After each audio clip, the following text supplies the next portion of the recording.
Not gonna lie, this 3-tier water bottle holder is very functional, but also will look great in your home. Let's get into it.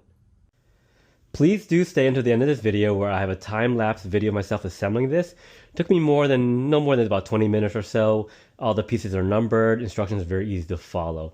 So first off, I want to say that this black finish pretty much fits into any decor in your home.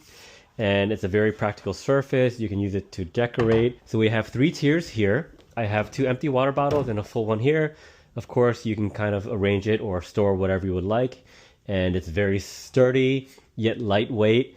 And I think it will make a great addition to your home. And that has been my honest opinion.